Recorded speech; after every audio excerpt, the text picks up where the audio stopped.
Okay, so you know now you've got to figure out for every key what the 1, 4, 5, and 6 minor are. Sometimes we also throw in the 2 minor. In the key of C, that's D, D, F, A, right? That pops up here and there.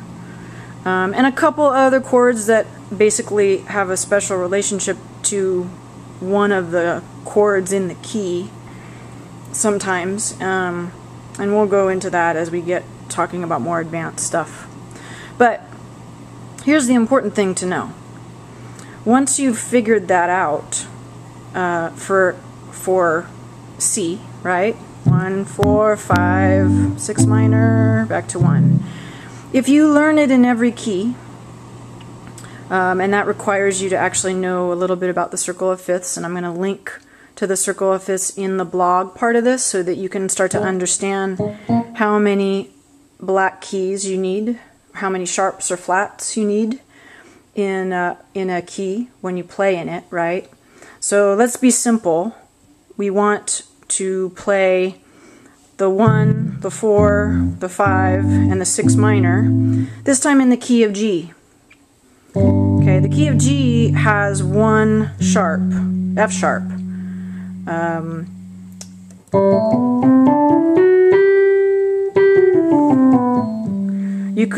You could find that without knowing anything about music by maybe listening to the scale.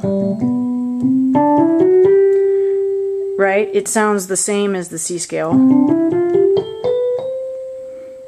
Right? But obviously you got to have that F sharp to make it work out. In the key of G, the 1 is G, G, B, D.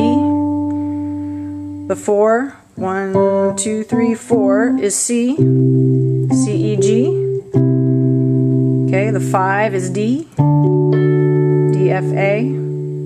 And the 6 minor is E minor, E, G, B. So now knowing those 4 chords in the key of G,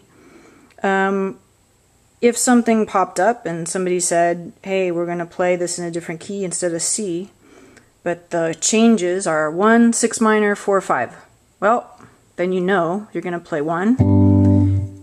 E minor is the 6 minor, right? 4 is F. D is 5. I'm playing these in inversions now so you can see them, but that would look like this in the triads. 1, 6 minor, 4, 5. Okay? And you could do a lot just knowing that. 4, 5. I want to play G is the 1, 6 minor, 4, 5. And then somebody says, oh, we're back in C. Let's do it in C. Okay, we got the 1, C, 1. 6 minor, A minor. 4 is F. 5, G. 1, 6 minor. 4 is F. 5, G. Back to G.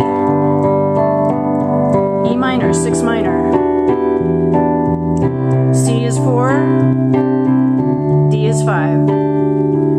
So you see, just using these 2 keys, what I'm trying to show you here is how quickly you can understand what you're building musically, right? If you're trying to learn something, you can lock into it. Also, it's a really great skill for transposing music on the fly. Somebody comes in and says, I want to do it in a different key. Of course, if you're a keyboard player, you can maybe futz with your keyboard and shift it tone-wise, but if you're not, you might want to be able to actually understand how that works, right?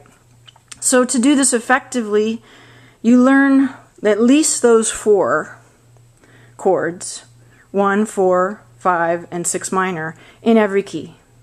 Okay? You can get really far just knowing those 4 chords. It would be helpful to know all of them, or to know some songs that are a little bit more complicated, that throw in maybe the 2 minor also, or the 3 minor, and some other chords so you get to understand what they sound like, right? But knowing this is actually going to be a core piece of learning music quickly. So I hope that helps you guys.